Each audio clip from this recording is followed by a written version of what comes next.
আসসালামু আলাইকুম। গণপ্রজাতন্ত্রী বাংলাদেশ সরকার স্বাস্থ্য ও পরিবার কল্যাণ মন্ত্রণালয় স্বাস্থ্য সেবা বিভাগে একটি নিয়োগ বিজ্ঞপ্তি প্রকাশ করেছে, যেখানে বাংলাদেশের সকল জেলা থেকে নারী এবং পুরুষ উভয় প্রার্থী আবেদন করতে পারবেন।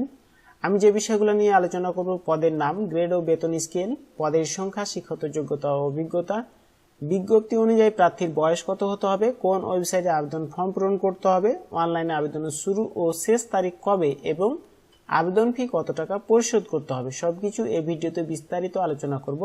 আশা করি আপনার সম্পূর্ণ ভিডিওটি দেখবেন। চলুন আমরা মূল ভিডিওতে যাই। এই নিয়োগ বিজ্ঞপ্তিটি 3টি ক্যাটাগরিতে ভাগ করা হয়েছে। দেখুন, 3 নম্বরে অফিস সহায়ক, বেতন স্কেল 8,250 থেকে 20,010 টাকা, 20তম গ্রেডে 44 জনকে নিয়োগ দেওয়া হবে। এসএসসি বা সমান পরীক্ষায় উত্তীর্ণ হতে হবে। 2 নম্বরে অফিস সহকারী কাম কম্পিউটার মুদ্রাক্ষরিক, বেতন স্কেল 9,300 থেকে 22,490 টাকা, 16তম গ্রেডে 27 জনকে নিয়োগ দেওয়া হবে। এইচএসসি বা সমমান পরীক্ষায় উত্তীর্ণ হতে হবে। কম্পিউটার ব্যবহারের দক্ষতা থাকতে হবে।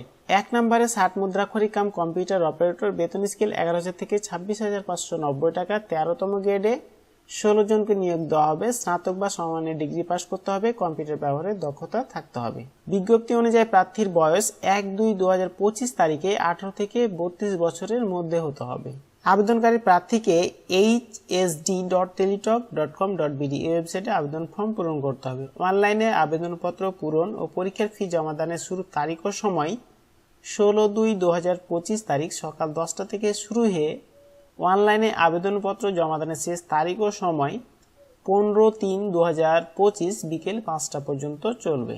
আবেদনকারী প্রার্থীকে যে কোনো টেলিটক প্রিপেড মোবাইলের মাধ্যমে 2টি SMS করে পরীক্ষার ফি বাবদ 1 ও 2 নং পদের জন্য 112 টাকা এবং 3 নং পদের জন্য 56 টাকা আবেদন সাবমিটের সময় থেকে 72 ঘন্টার মধ্যে আবেদন ফিটি পরিশোধ করতে হবে।